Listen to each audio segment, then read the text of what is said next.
Okay, so welcome to Forever Hardcore Motivation Podcast. This is actually kind of episode 3, but we didn't manage to upload episode 2, so we'll call this episode 2.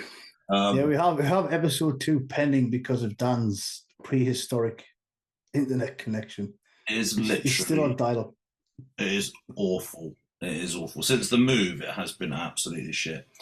But yeah, we have also, like, we started the channel and we started the Instagram and stuff like that, and we kind of got stuck in and didn't really cover like why we were doing it and what the kind of thought was, because we spoken about it, haven't we, about doing a channel and why and what we thought was like missing. So Yeah. you want to explain kind of the reason why we decided to kind of make a new channel? I mean, in a nutshell, I think we'll all agree that, you know, the kind of info that's out there now is just a little bit all kind of fancy, namby-pamby, a little bit too overcomplicated. So we just wanted to bring it back to basics, baby, didn't we? We wanted to bring it back, dare I even say the word, old school. And keep things simple, you know, put some content on here that once, you know, guys be able to want to actually watch it and go to the gym, instead of being just all confused about all these weird exercises and what you're supposed to do and what you're not supposed to do. We're just going to break it down, keep it very simple, keep it very basic, and obviously shoot some shit as well along the way. I mean, that's because that obviously, like, it's Instagram and stuff is an echo chamber for like the stuff you're putting out there.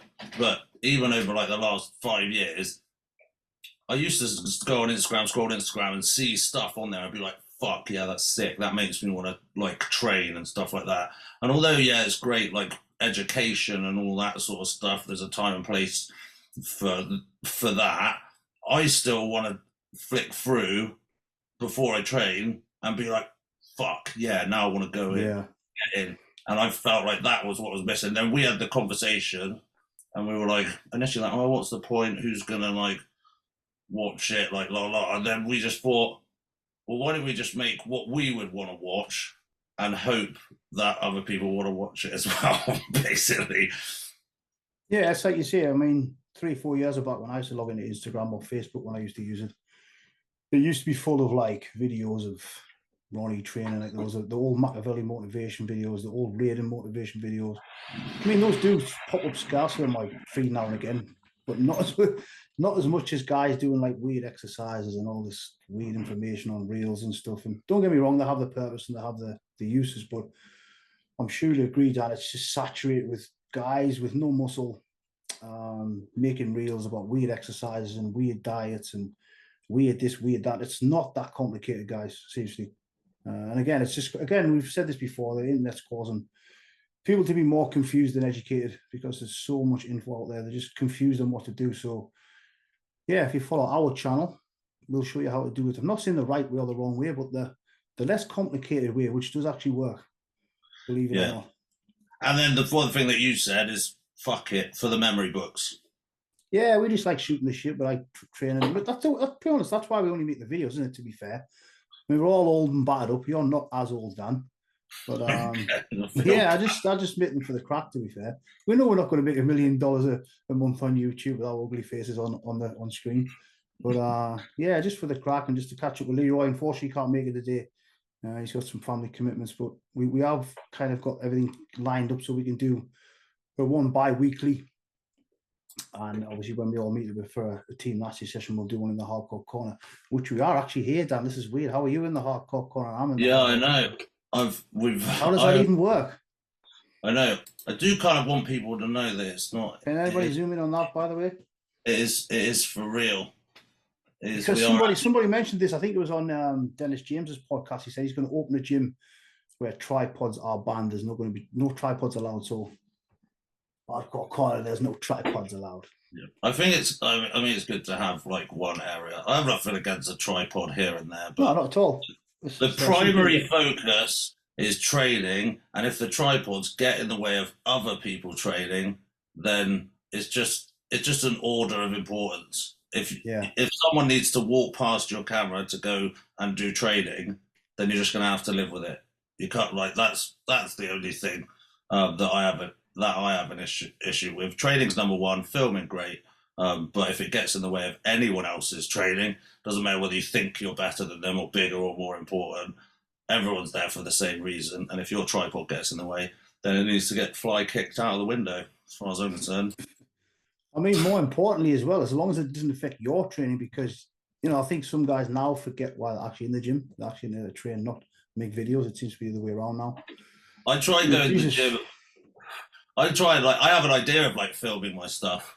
I'm like, yeah, let's not even go there, Dan. I've asked you for videos for like the past 6 weeks of the first one I've got today, and I still haven't got a training one. It was just footage, obviously, to see what you look like, have some carbs and stuff. But way back in like 2012, when I picked up a sponsorship when I was competing and stuff, you know, I had video obligations. I get it. You know, we have to do stuff online. We do stuff online, but it doesn't actually take you away from the reason why you're in the gym. And I said that to my sponsor at the time. I said, listen, you know, I'm fine doing videos, but I don't want to be stopping every couple of minutes explaining to the camera what I'm doing, all that kind of stuff.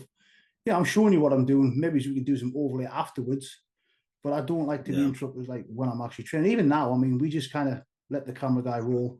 We rarely do any intros or outtakes or anything, or tell you why we're doing the video. We just say, oh, okay, whoever, just set the video away or set the camera away rather, and we'll just train. And they generally turn out okay. But yeah, we're not the informative type.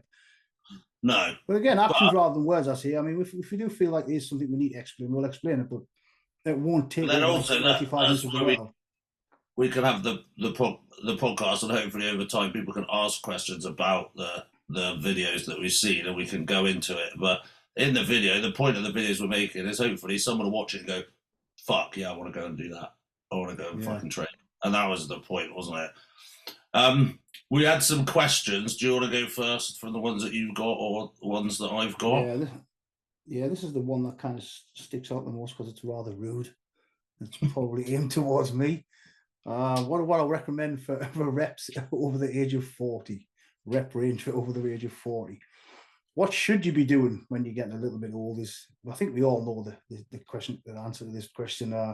Going a little bit higher reps, but yeah, ideally you want to be working in the 15 plus rep range to failure. But you know, I still have those days where I think I'm 25, and I thought, yeah, that's like when we did the photo shoot with Chris Dunn.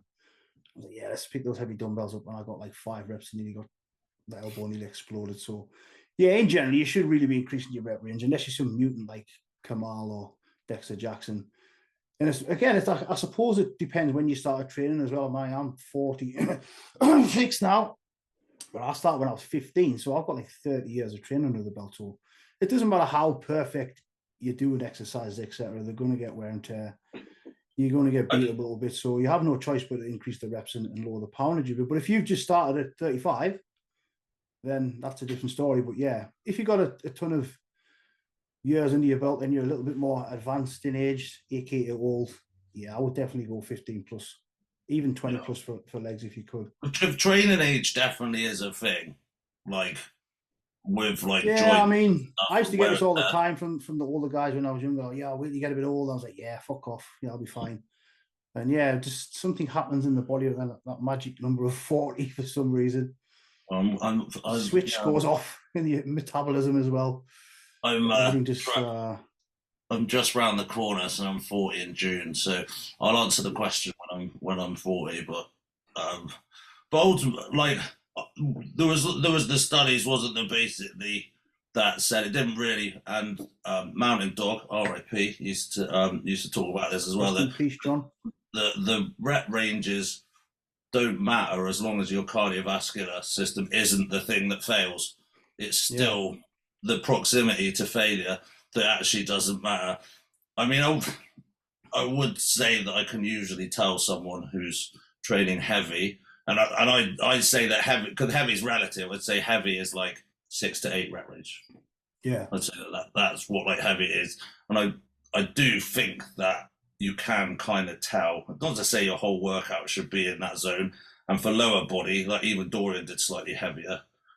Slightly higher rep ranges, didn't they, for legs? Yeah. But again, it depends on what you like to train. I mean, you know, you're the same, Dan. Like I've squatted like 405 for 25, and I've squatted 600 for like 8 to 10. Both are very, very hard, just hard in different ways. It's just like And like you say, I think you can tell a guy by looking at him, despite what all the science says, where, you know, doesn't matter what rep range you train to, as long as you go to failure or a few reps in reserve, I dare say that. As long as you're working close to failure, it doesn't matter on the rep range. But I don't know. I think you can tell a guy who trains like 6 to 10. I do think, yeah, the kind of pumpy high rep stuff. The theory is there, and also the science thing. Well, a lot of the science is based on research. Now, normal people. No, yeah, but someone who's been in the game like for as long as you have, or coach as many people, like that is as good as a scientific research project. It's your own one that you're doing, and if that's what you're seeing and that's the trend, then I don't see how that is any more or any less reliable than a case study on people that have never trained. Like if you're a coach or you've been doing it like and you're not stupid and you're actually able to process what's going on, that's a research project. I've done master's level research projects in other subjects, and that is what you do. Obviously, I've not done a doctorate or anything, but a PhD is just a more advanced version like of that. We're in the correct demographic. So yeah, I've seen it, and I think that you can tell. And it doesn't mean all of your sessions need to be like that. I remember, well, you say to me like, pick a couple of exercises or one where you go heavy, and then you just pick all of them down and get injured. And then I just pick all of them and just tear everything off. I tell you what, sorry, I think the one that worked best for me when I was a little bit more sensible, when I did injure my leg, was I was doing like 6 to 8 reps 1 week, off for 2 weeks, say, and then the third week I'll work in like the 12-15 range. Fourth week I would do like a light pumpy kind of deload session, if you like, and then just kind of repeat that cycle. But it is tough when you enjoy training a certain way, and it's not about even like ego or anything like that. I prefer to lift heavier weights in the low rep range. I just get more, my reward system gets more from it. I don't know why, but maybe I've just trained for that way for so long. But again, some 20 rep deadlifts could be fucking horrific, man, without your lungs going first. They are hard. I'll tell you, because I tore my adductor, one of the hardest things I did was the Dennis James time of attention things, like 6 second up, 6 second down for 2 reps, then 3 normal controlled, and do rounds of that. I found that probably like the most painful, like horrible, because you can't like be like, fuck yeah, it has to be like super controlled. And I found that once I was able to make it hard and pitch the weights like right, I found that really fucking hard. And obviously it being hard was enjoyable, but I still do miss the days of being a bit older where I could just turn up, headbutt the fucking squat rack, and I knew that my tendons weren't just going to fly off into the walls. Yeah, just wait down. Just June when the clock ticks 40. Yeah, those days are gone for me. I'll go with one of the questions. You've just kind of said that as long as your training's hard and you're kind of taking it close to failure, and I don't really think the rep range matters. But yeah, when you get older, and I don't really do force reps anymore. I just rather do drop sets, all that kind of stuff. You just have to be a little bit safer, don't you? That's it in a nutshell. It needs to be hard to create an adaptation. Your body doesn't want to grow. Your body thinks, fucking hell, in order to survive, like this person has to be massive. It doesn't know you're doing it like for a laugh. And so being massive is like a shit idea from a survival perspective. Your body doesn't have a consciousness to know why you're doing it. That's why the training needs to be so hard to create an adaptive response. But I do think that there are different types of adaptive response, like you said. Here's a question that I had was, who's the best person that you've trained with? Oh, come on, Dan, you can answer that first. Well, obviously the best sessions that I've ever had are with you and Leroy, and actually one of those sessions stands out was in the old max muscle when we did legs, and for some reason I was having a particularly screamy day and I shouted at the hack squat like ridiculously. Is that the one where your eyeballs look like they come out? That was the leg press where my eyes came out. Yeah, it looks like Photoshop. It does. So that is somewhere on the channel somewhere if you want to search for it, guys, or maybe go and Go and check it out. Eyeball hack Scotland. It was bad. But Looks like something off Total Rebuild. No, not Total Rebuild, Total Recall, sorry. Total Recall. Remember that movie? It's like, yeah. I thought you would have said the video what we done at Emporium, where you were like 3 days out training legs or something. It wasn't 3 days out, but it was close. Yeah, it was two. You look like you're just gonna die. It was like every rep, like my face got more and more drawn, and the weights were shit. But that was probably the hardest. But like, yeah, I know you called big pale nasty, but you were very, very pale that day. I was very translucent. Yeah, that was the point where I like got there and I got James Grealish to come and film it, and I did deeply regret having it documented because the loads were like not mate. But yeah, obviously those are some of the best sessions. I've been very lucky to be able to, mostly for you, train with like loads of really great people. Most recently was Nathan and Hollingshead and all that. But I'd say that's the one session that sticks in my mind. Even though, remember the first one where you'd released 100% Nasty, the feature film, and we came up and actually we did the leg session in the evening, and Grealish died, and Leroy picked him up by his belt. Put him back in. Yeah, I've still got that footage when he's on the hack squat with like no weight on, and he pushes him back in. Yeah, I've actually got a video of him sitting in the corner with the bin, just like a piece of trash, just sitting there. I told James I would blackmail him that forever. That's always forever on my phone now. And he's like, "Oh, James, don't release it." I was like, "Come do all our videos for free." But yeah, I have still got that somewhere. That was very funny. Sorry, James. But yeah, that was the session that stuck out in my mind. But you've been all over. You trained with Evan in the States, didn't you?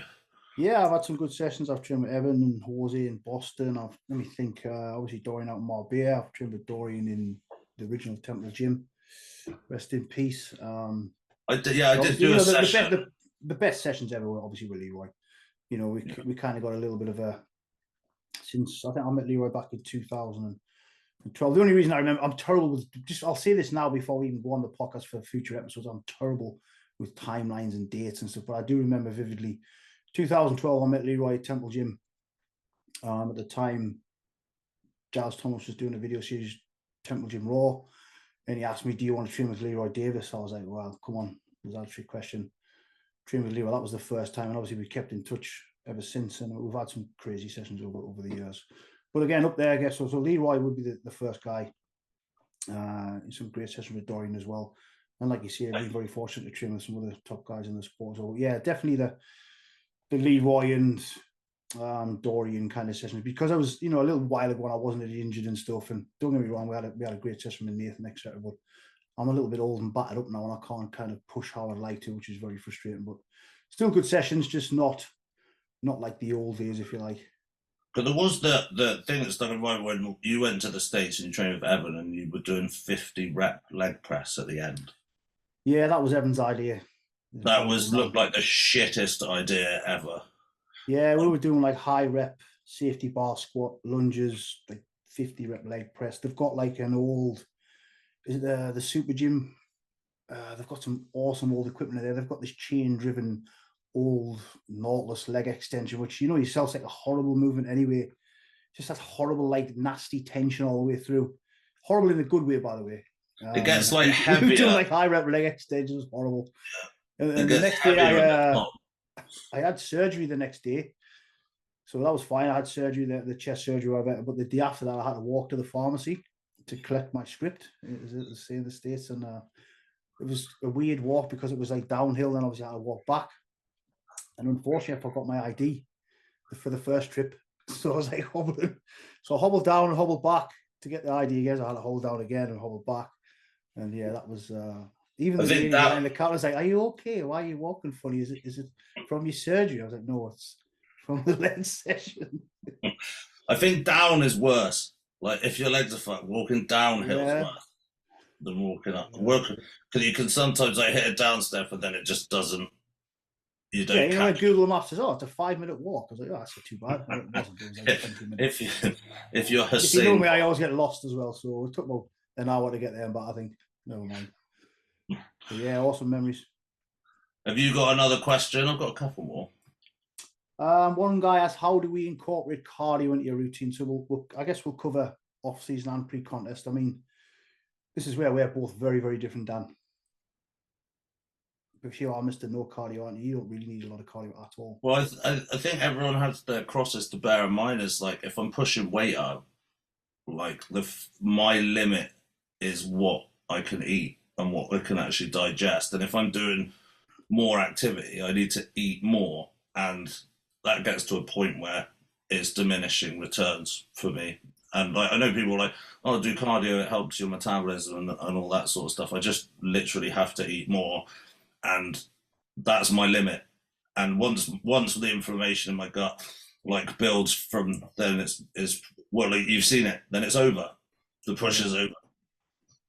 Whereas so for basically, you, I mean, this is where the old school, new school comes in, and this is where some of the new school stuff again does it have its benefits. So the old school, because I'm kind of from both schools, if you like, I'm that old. I've seen both sides of the industry, if you want to call it, out of the sport. So back in the day, the premise was like, just eat as much as possible. Do not do any cardio. You will lose gains if you do cardio. It's bad for you. But nowadays we've kind of learned, like you just said there, if you add some cardio in the off season, obviously it's better for your overall health. It can help raise your metabolism a little bit, it can help raise your appetite a little bit, helps with your digestion. So like even the biggest guy should be doing a little bit of cardio just for obvious reasons. But like you say, for progress kind of standpoint, to aid with the digestion, to aid with, you know, again, your cardiovascular fitness, for when we were just speaking about there, when you've got to do some higher upsets of squats and all that kind of stuff. But for me, I would at least now I would do a minimum of 30 minutes, 5 days a week, generally every day for other health reasons. Obviously, I'm diabetic, so I try and keep on top of the cardiovascular health. But yourself, Dan, I mean, in the off-season setting, you wouldn't even do any direct cardio because you've got dogs, but you're still active, aren't you? So yeah, I still put in like 2 hours walking and stuff like that. And like I do find when people come and train with me, that I still, as an old man, they're blowing out on the drop sets and I'm not. yeah. So like, I mean, I know it's not like huge amounts, but it's kind of high intensity cardio work when your set's like fucking 6 minutes long or whatever. Well, you mean the Leroy Davis spice sets leg extension? Yeah, the fucking spice set. But it's the hack. It's the hack that gets everyone. You do like the leg extension, you do the leg press, and the leg press feels like a rest because it's like usually just a straight set, and then it's the drop set hack that has everyone. That's where everyone comes to die. Is that one? Yeah. I've had people leave like and pretend they've gone to the toilet, and I've never seen them again, and they've just blocked me on like everything. Like I've literally had that happen. Yeah, that's the. I just need the toilet, and they've gone for like 40 minutes. Yeah. Sorry, have you been sick? No, I haven't been sick. I just really needed to go. No, it was. I just coughed the wrong one. I haven't actually thrown it. It must have been something else. Or what was another one that I heard was, oh, it's not the training that's hard. It's just like the pace. It's just a bit fast. Like because they're just sitting around for 10 minutes on the phone between sets. I'm like not fast paced, but I'm like not hanging around. And also, it's just I always like, say this to guys: don't rush it and don't blow out your ass, but don't be sitting around and letting the intensity level drop. That was my first wake up call with Dorian training at Temple. Just so fast. He moves fast. I'm surprised he's workouts are done in like within an hour because it's just set to set to set to set. He moves fast. I don't know about you, but I like if I'm training, I do like my active set and whatever it is, and then I'll move quite quickly to the warm ups of the next move, and then I'll take like a small break before the actual set. That's where my main break would like be, but it wouldn't be like it wouldn't be long. And also just mentally, I train like I started training because of my mind is fucked. If I get enough time to my mind to travel outside of the gym, then my session is over. Like mentally, that's why I don't have a phone in the gym. Why I don't, because as soon as my mind goes outside, obviously you've got other stuff and stress and like that. I want to protect the time in the gym. It's like just counting sets and rep. That was the whole point of it. So I don't. That's why I don't get phones in the gym. It's like you're letting outside things come and affect what you're trying to do. But yeah, just to kind of, we went a little bit off tangent there, didn't we? A little. So for me, off season, I would do like 30 minutes 5 times a week. Pre-contest, I would much prefer a guy do a little bit more cardio and keep his food high. rather than like 2 hours of like super low carbs and no cardio. I mean, I know different coaches whatever got different methods, etc. But before dropping food, I would rather introduce some cardio and Yeah. get it up there. I think you're more likely as well. I mean, obviously, a lot of people aren't in danger of losing tissue anyway, but I think you're probably more likely to lose tissue if you're not eating as opposed to doing more. Yeah. I mean, I had this conversation a couple of days ago with somebody. I mean, during the later stages, if you are truly in shape and you keep battering the cardio, you will kind of lose some tissue. But generally, guys have got a lot of stored kind of energy there, if you like, aka fat. Then they do worry a little bit too much that, oh, if I do like 20 minutes cardio, I'm going to lose my legs. Back in the day, in the old days, you used to have Levroni doing like 2 hours cardio, Sean Ray, an hour and a half, 2 hours. Even Ronnie, the size of Ronnie, he would do up to like 2 hours of cardio a day. And he was, well, I don't know how much he used to do as a policeman, but he was working all day as well. So yeah, I think everybody's a little bit scared of cardio, but nowadays we have kind of come around to the fact that it is beneficial to do. I mean, I have had times with you where I have done 90 minutes of cardio a day. Not for long, generally for a very short period, though, isn't it? But yeah, we have been there. With one of the questions on the thing was talking about. I think part of the question was specifically about after training. Was that the? I can't remember. Or do you just do it? I would prefer somebody to do it after training than before training as well. Yeah. To be honest, the ideal scenario for me, but again, everybody's got a real life to live and everybody's got jobs and kids and stuff. So I'll prefer to do fasted cardio in the morning for the first session. I would increase that incrementally up until it got to an hour. I don't tend to ever go over an hour for a session because, number one, again, you got to get your day started. Number two, it's pretty boring. So again, the whole fasted debate is, do you have to do fasted? No, but I generally think that it is better, if you like, not even just for fat loss, but just for kind of setting you up for the day, getting some endorphins released, all that kind of stuff. So for mental reasons as well. I think as well, if you do a PM cardio, I would rather than do train, go home, have a meal, and then do the cardio later in the evening. But again, this is real life kicking in here, so not everybody's got their own gym, etc. So if you finish your session, if you've had some intra, workout kind of stuff, just jump on your cardio straight after training and then go home and have the meal. But I think as long as you get it done is the main thing. But I wouldn't like to do a 45-minute session before the actual weight training session. I don't think that's beneficial. Well, it's like it's obviously especially better. Leg day.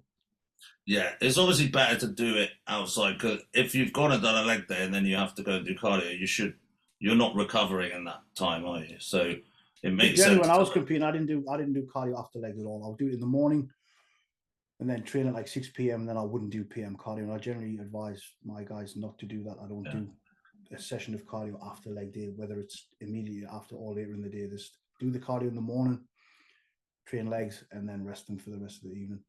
The other thing, if you're not doing contest prep or whatever, another reason for doing it in the morning is that there's less chance of your day being thrown off. Yeah. If you wake up before like everyone else and you go and get it done, then even if you have other commitments, like you're much less likely to have that thrown off. And people don't want to do cardio, especially if you're like a lifestyle. You're kind of looking for an excuse why not to do it, the sort of thing. And you will talk yourself out. So yeah, just get it done. Before you get that phone call that lasts an extra hour, or before you get held up at work or something, that you can use any excuse to kind of miss it if you like. Yeah, exactly. But definitely cardio year round, anyways. Definitely some form of cardio year round. Yeah. Who's the most impressive person you've seen in real life? Other than your check-in today, Dan, with your baggy underpants on. Yeah. And you're telling that guy, make sure you get this video straight. Yeah. Is that in there? It was still a little bit off. Is in like freaky bodybuilder, we're obviously talking about. Just like the one that you've seen like in real life that you think was just like. We're going to have to start that one again because this thing's popped up on the screen, Dan. So yeah, the most impressive. So just someone that you've seen, like where you just think, fuck, could have been backstage or. Yeah, I saw Ronnie Coleman. It was either, let me think, it was 98 or 99 English Grand Prix. You know that one with used to have the crazy lighting on stage. Yeah, that was pretty freaky. So I was backstage helper. Actually, I was in like early 20s. I thought I was doing all right. I saw Ronnie Coleman come back. I was like, yeah, he doesn't look that big with his tracksuit on and stuff. Yeah, maybe he had a shell suit on. Obviously, those were a thing back then.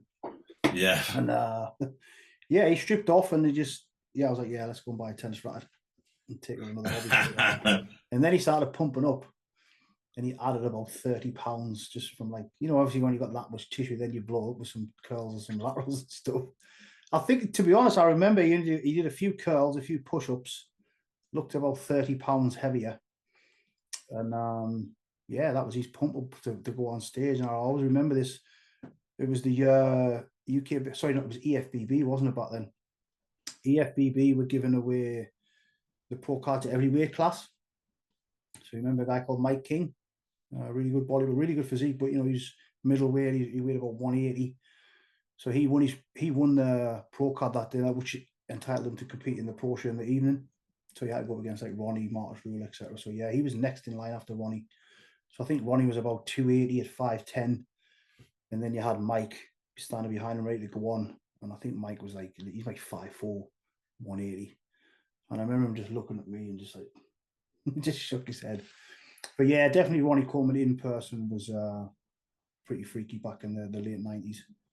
I mean, I didn't know when I started. I didn't know like what the fuck I was doing, and I certainly wasn't. I wasn't going to shows like that. 2012 was like my second show in year, and so I hadn't seen anyone like really pump up. And actually, I saw you when the year that you won was the first time that I'd done the UK BFF show after I did like a regional NABBA. And got smashed, but there was no one like mental there. And I just remember seeing your turkey drummer forearm. You always wore a hoodie with your fucking sleeves up. Yeah, listen, seriously, everybody thinks I used to do it because I thought I had big forearms. It's just, I'm weird. I don't like anything with a high neck, and I don't like arms or anything. But unfortunately, hoodies have arms. So I mean, I'm sitting at the home now by myself, like with a hoodie on. I'm not walking on like with my forearms. It's just a habit that I have. It's weird. Because winter is officially here, thank fucking God, because I'm sure you agree, Dan, this heat has been absolutely soul destroying. So I'm sitting here now with a hoodie and a cap on, it's freezing, I love it. Yeah, everyone was like, you're so miserable, and I was like, watch when it's winter, I won't be complaining. I won't be complaining. Try and be like 280 and try and get a night's sleep when it's like 30. Yeah, I won't. Everyone's like, oh, you complain when it's cold. You complain. No, I don't. I actually don't. Neither do I love it. When it's also about summer, it's like, the weather's nice and I feel guilty for like not going out and enjoying the weather, but I don't fucking enjoy the weather. I don't. Yeah, and it's not like, fuck off. You know, some people are like, oh, I get seasonal like upset disorder or whatever. And like, I get that in the summer because not only do I not want to go out in it, but I feel guilty for not wanting to go out in it because I fucking... Yeah, we get HWS, like happy winter syndrome. Yeah, I do. Actually, I do weigh like 230, 240 nowadays, and like I can't even imagine what it's like for you or someone like Holland or somebody in the summer. It must be horrific, honestly. I'm just like, yeah, that's why I always try and do prep like in the summer because like I don't really want to eat anything anyway. But I'd say, yeah, the first person I saw that I thought, fuck, that's bodybuilding is actually you. It was actually, I know that's like, oh yeah, bromance. I remember I'll send the check over, Dan. I'll send the check over. Yeah. And I've not seen anything in real life like that. And you remember, you look fucking stern and you didn't look at anyone. You were like, yeah. And I was a miserable bastard when I was competing. You were a backstage miserable bastard. I think Carrera was there. He was on the scene at that point, and then you picked him. It was two. I think it was still 202 back then, if I remember correctly. Yeah, but no, I wasn't a miserable bastard. I always used to speak to say hello to people and stuff, but I always took it. I was there to kind of as a job. Yeah, I remember like, and then later on, I saw a lot of people training in Gold's Gym, like Dexter Jackson, even later, like in his 50s. Like I got a photo, fanboy, whatever, and I put my arm around him. I thought he would have like that kind of like loose like muscle, just like pumpy balloony, but he was a brick. Like even his traps were like, it was a brick. And even like the training obviously in America is like very different. They're very like higher volume. Basically what you're saying then is you touched Dexter Jackson basically. I touched up Dexter Jackson. That was it. That Well, was let's get out. uh, No homo. that. Yeah, Hashtag no homo. that was it. Obviously, like Nathan Diasha was like when we saw him the other day was a lot. Because I haven't seen many. I saw Nathan posing like 10 days out, which is actually our next video to go. Like shameless plug. Well, that's if Nathan says it's okay to post up, because it was a 10-day out leg session. It wasn't anything crazy, but he did a little bit posing at the end. And he's like, "Yeah, I'm feeling a bit flat." I was like, "Nathan, that ain't flat." It's just like, oh. It was like, Yeah, and then I remember being like, oh, like I've torn my biceps, and I just was like, if that's what happens, I need to tear both my biceps. It was funny though, backstage, like not backstage, in the posing room, he was like, "Yeah, what do you think?" And I was like, "Don't fucking ask me. What are you talking about?" But it was nice to see that like even someone at the top still has the same meltdown as like everyone. They're still like their head goes and they're like worried that they're not going to be ready and stuff. Like it's not a beginner thing. It like happens to absolutely like everyone. Yeah, I say this all the time. Honestly, I say this to beginners all the time. And don't get me wrong, like the last few years that I was, I wasn't checking my abs every 3 seconds and stuff and looking in the mirror every 5 minutes just to kind of see my abs disappear and all that kind of stuff. It did kind of calm down, but I'm sure even the most mentally strong, high level bodybuilders get that kind of, oh shit, like, do I look ready? Or we've all got some kind of little bit of body dysmorphia going on somewhere, haven't we? Well, because it's never finished, isn't it? Like bodybuilding, that's kind of what's good and bad about it, is that you're striving for something, but no sooner have you got it that you want the next bit. Even if it's like winning a show, even if I just want to compete, or I just want to win a regional, I just want to win an overall, I just want to win a British, I want to, like, you just step up. Well, that's what you should be doing. It continues to escalate, doesn't it? Yeah. Have you got another question? I used to say that years ago, like, oh, when I get the 15 stone, that'll do. Like, oh, I get 16, that'll do. And then you get 16, it's like, oh, I want to be 17, and like, oh, I want a 20-inch arm, then I want a 21-inch arm. Yeah, it's an ongoing thing, which is good. That's what keeps you moving forward, isn't it? So it does. It is what keeps you going. If you were happy, then you wouldn't continue to do it. But it's obviously a tormenting existence, isn't it? Because it's never enough. It's never finished, is it? But then that's also what's so great about it. Second in line would be Marcus Rule. I saw Marcus Rule backstage and just like his chest was like Boeing 747, just freaky. Like is in like freaky body part wise, Marcus Rule. But as in freaky everywhere was Mr. Coleman, pretty much. Didn't you say you saw Gunter once? And he was like, I saw Gunter doing a photo shoot in Goals with Marcus Rule the day after the Olympia. And himself and Marcus were eating hamburgers in between exercises. I think you asked Mark about that. Yeah, Gunter was like 19 feet wide. Then you had Marcus Rule. It was just like, yeah, I think I better go and start playing like Connect 4 instead. Professional Connect 4. Yeah, I think I remember I brought like, I was 225 in the off season. I was like, yes, 225. And these guys are probably like 280, 290 pre-contest at the time. So yeah. Kind of motivating and kind of like soul destroying at the same time. Yeah, I think that like sometimes it's like it's just not. You see some people and it's just there's no point thinking about it. Yeah, it just there's no like. I did like I mean like when I saw like Hollingshead, because Hollingshead, like the thing that I respect the most about Hollingshead is that obviously he's got genetics, but his ability to progress just consistently, just a bit, like for so long, he's so consistent. So is the reason that he is where he is. He has good genetics, but they're not great genetics. Like the guy's he's a fucking grafter, isn't he? That's what I like. He's an absolute like. And he just fucking cracks on and grafts, and he reminds me a lot like Branch Warren, not just the physique wise, but just for somebody who just gets the fuck on with it and doesn't get involved in all the drama and shit. Yeah. And I'm not saying but for me, like thinking about that and looking at James and stuff like that, I find that I can relate to James. Like I find like it's like inspiring, and like maybe if I was a bit more, I didn't like it's like relatable.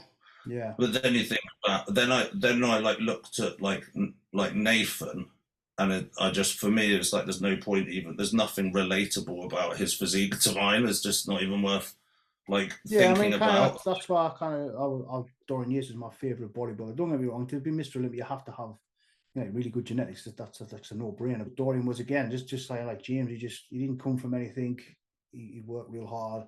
Obviously, he had good genetics, but there was guys out there who should have kicked his ass, like Paul Dillette, Cameron Roney. If they had that work ethic, they would have smoked them all day, but they didn't. And we have that under our control, don't we, Dan? We don't have the best genetics in the world, but we can control how hard we work. So you can't like do anything with what God gave you. You know, you got what you got. Yeah, and it's not to say it's not to say that Nathan isn't doing it. It's just that 100%. No, Nathan is a fucking grafter as well. And the one thing about Nathan is that he's black, but he's granite as well. And that he's not just that bubbly kind of round muscle. I think that's not just like, because he trains heavy as well. You know, I've seen Nathan lift some tons around in the gym. Oh, it's fucking mad. Kind of a correlation. But I think that's the rarity about Nathan, is that he is granite as well. What have you got any other questions? Oh yeah, optimal set. If you're training like high intensity, which we kind of advocate, Dan, we know we're kind of all about the HIT thing on here. What's the optimal amount of sets total per body part? I've got a pretty, not a rigid kind of setup for this, but generally 90% of the time, I've got a kind of per body part work sets to failure. Obviously, not so much nowadays, but you know, back in the day. What's yours? So if it was biceps, it would be 3 working sets. Triceps the same. Delts would be 4 because it was either the different heads. Back would be 5 working sets. Quads would be 3, sometimes 4. Hamstrings 3, calves 3. What else have we missed? Chest would be 4 working sets. So generally the smaller muscles like 3 to 4. Chest kind of 4. Back obviously a little bit more complex with deadlifts and stuff 5. But yeah, not a ton of working sets for me. And I kind of run the same. I don't really do the back offset and thing and all that kind of stuff. Yeah, I mean, I get the back offset. I just hate the term. Like, can't we just call it like another set just with high rep? Just the term back off just makes me think all the wrong things about training. Yeah, basically it's still going to failure, but like a little bit like. But I think that you, like, obviously volume has a negative correlation to intensity, and I think that probably people starting out need to earn that one set hit. You know, they might have to do more volume in order to gather the proximity to failure reps. But in the same breath, though, if someone tells me they're doing 10 working sets for biceps, you're not doing 10 sets to real failure, really. I don't think you're just digging a hole. I don't know, like, it's like when you get to a part. I mean, I used to do this at the beginning. I get to a part of the workout before I kind of fully invested in the HIIT training where I'd be like, it's okay, I've only got flies left. Yeah. And then it's like, well, with that mentality, and like, that's probably not the reason that you're going to grow from that session. So then when I just started clipping it out, I did start growing more. I was just like, I've only got that left. Is that the reason that you grew? And if that is not a primary reason that you grew from that session, then I just started clipping it out. And when I started doing that, I started getting bigger. Yeah, a lot of people say that. Like, let's say you know you've got like 10 working sets to go, you might pace yourself a little bit and maybe not go all out. But if you know you've only got like 4 working sets per that body part, like Mr. Davis says, if you fuck it up, you've got to wait the whole week to do it again if you train. I use that term as well. People sometimes come and train and they're like, oh, can I do another set because I feel like I could have gone more? And I go, no, you fucking think about that for a whole week. You think about that. You stew on that. See how many times you fuck up the one set when you have to think about it all week about how you fuck that up. The only downside to that is obviously it's quite an anxious position, isn't it? Because I remember when we were training between the British and the Universe, and I went down to 3 days training everything every 8 to 10 days.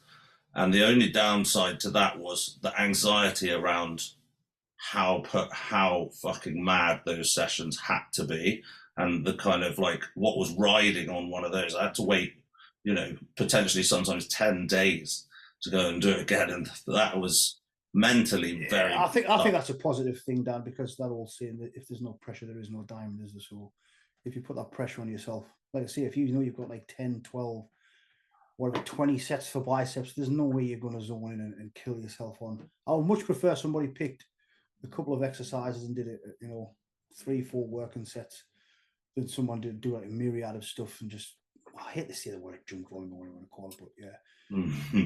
In, set the dynamite off and get out type of thing, rather than doing tons of exercises half-assed. Just pick a few and hit the hammer. Well, let's forget the questions for the last part, Dan. So you're 10 days out. No, you're not 10 days out. You're 2 weeks out, aren't you? Because we've just been doing that. Well, just kind of from 10 days plan. But 13 how days. How are you feeling, out. Mr. McNab? How are you feeling about the 2 weeks out? Well, I feel like we were at a point where, because obviously I got injured, and that kind of like changed the time scale. And then by the time we looked at the show, because it seemed, when you like thinking about next year, like, that's ages away. And then you think about prep, like, 20 weeks we usually like to do. Like, a year is not a long time. And that thing comes around real fucking fast. And because of the injury that fucked me up, I wanted to obviously do a push to try and get back in to at least where I was, if not a little bit better. And then by the time I checked when the first qualifier was that allowed me to do pro qualifiers, the last one is in 2 weeks. So initially I did feel like, until fairly recently, I thought, fuck, we're behind. And for me, we kind of were behind from where we usually are. No, I don't think. We had this conversation maybe about 2 weeks ago, and I said, I think I'll be fully transparent. Part of me feels like we've held back a little bit too much because the deal. You kind of, at the end, you can lose a little bit of leg fullness and stuff. So we do have to hold back. But again, the same thing has happened. I felt like we're holding back too much. We pulled you down a bit and boom, you're kind of where you need to be again. And I mean, how much did you drop in like 2 weeks? Well, at one point I was dropping a pound a day. Yeah, so you just seem to go certain, like, even we don't even make like a drastic change. It seems to be when you just go above a certain level of food and a certain amount of activity, and again, it's nothing. You're only doing like 20 minutes of direct cardio after training, aren't you now? Obviously, you got your dog walks on top of it. As soon as you seem to get under a certain level of food, boom, it just kind of comes. It's not like we've like, all right, Dan, we're here at 5,000 calories. Let's drop 2,000 out. It's like, maybe I'm just talking numbers here because we don't even work the numbers out. We just got macros or whatever, weights of food. But let's say we went like 4,500 down to 4,200. Even a small change like that for you would be like, woof. I could understand if somebody all of a sudden dropped like 1,500 calories out and they started flying down. But yeah, as soon as you get under a certain level of food, you just seem to. Yeah, just the gear catches. And then we end up just doing the refeeds, and the refeeds just stick around for less and less time, don't they? 2 days. I think like. And then obviously you put in like the 5 grams of Tren, IV 16 IUGH, there's 50 milligrams of halotestin every 3 hours for the last week. Inside the anabolic window. Just a disclaimer there, we are joking about that, by the way. Yeah, Jesus Christ. Definitely not. But I feel all right. Obviously, it's cyclical, isn't it? That's what I say to like everyone. You have days when you wake up and you're absolutely dead, but tomorrow will be different. It might be worse. Tomorrow you might feel worse, but your ability to cope with that might be better anyway. So, it's weird. You can feel absolute dog shit for no reason. Everything will be fine. You've had plenty of rest. You've had a nice high carb day and you feel absolute dog shit. And then another time you could be running 4 days, low carbs, high cardio, everything, you got no sleep and you feel fine. It's weird. It is very weird, but you just day at a time, isn't it? You just take it on the chin. I mean, that's what I like about having you as well, as apart from anything, if I'd have felt for a millisecond that I was behind, I would have done the drop 1,000 calories. Yeah, you would have done 9 hours cardio, like we've all done in the past. Shit, let's double the cardio. Let's drop like 200 grams of carbs out. And yeah, we kind of knew from the start. And don't get me wrong, not every prep's the same, but in general for you, again, once you go into a certain level, it just seems to zoom off, and it has happened again, thankfully.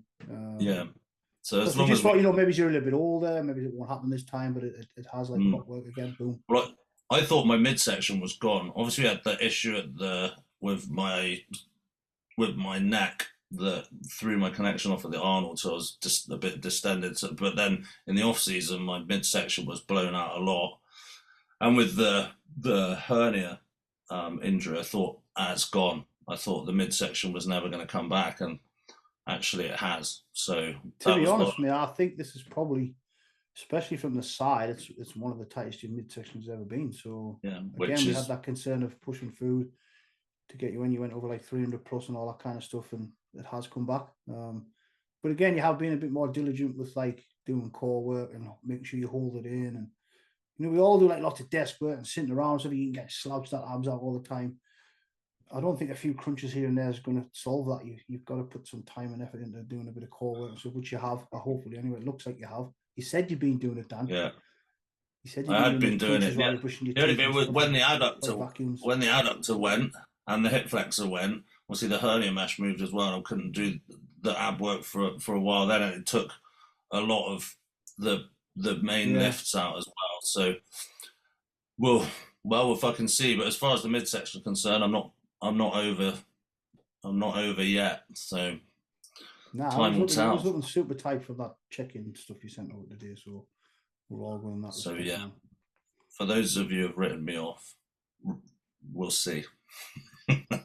So basically, you're not feeling too bad for 2 weeks out. I feel right. Pull some carbs out tomorrow, then Dan. We'll pull some carbs. Yeah, just go zero carbs. For 3 hours just to make you feel absolute dog shit. Well, I mean, this is the first year I've done prep without teaching. So a little bit less stress. And the teaching is obviously an incredibly stressful job, and I was worried about having not enough to do. But the balance of teaching and bodybuilding was completely insane. Like since I quit teaching, I had loads of digestive issues, and they seem to have disappeared. I used to get ill all the time, and touch wood, like I haven't really been as ill. I've been able to train a little bit more. You have life. You have a life. You have to do it. And I didn't think it would be that much of an adjustment. But it's stress. It's not a physical job, but stress and physical stress, they feed from the same cup. And if I'm at night, so you exchange being a teacher from doing coaching full time just to increase. But there are a lot of similarities, to be honest, because even with teaching, you spend a lot of time. Babysitting. It is a bit. For some, it is kind of the same, but and hey, so what if that's what somebody needs? And so what? That's why they're hiring you. So if you need somebody to babysit you and whatever, you might get it to a certain degree. Not from me, unfortunately. Luckily, I'm not a full-time coach. I do. How long have I been coaching now? 7-8 years. So, yeah, people will tell you might get a man hug at the end, but you don't get any. No, I did. I got a fist bump when I won the British overall. I think that was the last time. So, okay. There was. You'll get another fist bump when you get the pro card, man. You might even get a man hug. Just a bit tall and a bit wide, Dan. Whoa, that. So, or I get the fist. I get the picture of the fist. You get the picture of the fist, and you get the Leroy Davis phrase that I've got recorded as an MP. Yeah. Show them. Yeah. Oh, that's pre-contest, and then after. Yeah, that's the pre, and then bro fist, isn't it? Yeah. Bro fist. What was it before the Put it there, Dan. Do it now. Yeah. Before the universe, you made a pact that you would send me a video every day. Do you remember? You sent me like a Dorian Yates clip. Did we do that or not? I can't remember. Yeah, you did for like I think like the last like 3 weeks before the universe. You sent me. To be fair, the head games for you this time hasn't been as bad. Probably, like you say, due to knocking the teacher on the head and having more time to kind of. It's when you're like worrying about the students. These are young people. They've got a lot of like issues, and you're going to bed thinking about them, hoping that they're okay. And even though they think you're a cunt, you want them to do well and be okay, and you're carrying that around all the time. It's the job of teaching. It never leaves. There's no respite because you're always thinking, how can I make a better lesson? How can I make this learner more involved? How can I? It never leaves. And although coaching has that to a certain degree, it does have more respite areas. Once you've set someone up for the week, there is a grace period of being able to be like, that's done for at least a few hours. Yeah. So anyway, we're about to run out of time. Yeah, let's wrap this up, McNab. So let me think. So we got the got the Keefe one in the bag. We've got the Nathan leg session. We've still got a few, you know, high res kind of videos that we had done we haven't shared yet. I've spoken about just going back old school and just not even about not paying for a videographer, because you know Nathan kind of said the same here as well. Like everybody's videos look the same now, so we might just go back to recording some shit ourselves and clip it together like in the old days. I think that we're more than capable of just having your camera and just having it. Can you remember? I won't mention this, but remember we hired somebody like 500 quid to come and film, and then we took some iPhone video while we were actually doing it, and like we like the iPhone video better. It's like, don't get me wrong, the film was really good, but yeah, I don't think our audience are bothered. They don't give a shit about like nice cameras. No, I think it's about capturing a moment. I think it's about capturing a moment. If you can convey the intensity in the moment, like with Bailey's photographs, he's like capturing like a little essence of what's happening, and that's what I think he's really good at. He can do that in a still image, and I think that, you know, if you can film that captures it, it doesn't matter how fancy it is, you want to be able to convey some of that energy to someone who's looking at it, and that's exactly what our channel's about. Well, let's go here, let's go full circle, and that's what's still the best training video ever made. Is like blood and guts from a camcorder, one angle. There's not multiple camera angles, there's not all like fancy editing in there. It's just clipped together by Kevin Horton on his probably on his ZX Spectrum back then. It's still the best training ever. Could you feel like you're there? You feel like you're there. You can feel the energy, and it makes you want to train. Yeah, we'll try and get some videos to that where someone's just in the background. There's no like crazy setup of fancy stuff in the background. So we'll just somebody film a few filming a little corner of one of the pieces of equipment and then going into focus into the eye. Yeah. Just don't film the warm-ups. Just film the active sets and clip them together. Done. That's pretty much what the video with Nathan is. What is just uploaded. So hopefully we get that released. That's what we want to see in the next couple of days. I'm going to stick this. Well, will you stick this on drive? I'm going to take. Alice bought me a birthday present of a laptop, so I can now go and sit in a cafe and download everything, or to someone else who's actually got some internet connection, and go do that. But yeah, next time we do this, we will have Mr. Davis on board. Like you say, he had some family obligations to take care of. And we also have some guests lined up as well. Don't worry, it won't be just us people with our funny accents talking rubbish.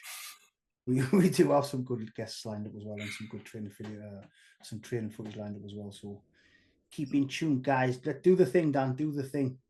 Join us next time for more. No, you need to do the like, subscribe, hit the bell. Oh, hit the thing. We have no idea what we're doing. That's part of the fun. The thing, actually, it might be over there. Is it the other way? I don't. Yeah, I think it's that. I think it's going to be down there. Somewhere here. Just subscribe, guys. Obviously, it helps the channel. There'll be a thing. It says Forever Hardcore. Click it. Locked. It took us 45 minutes to actually set this up just to get on this call. So yeah, please help us, guys. Subscribe. Yeah, subscribe. We pay someone else to do this.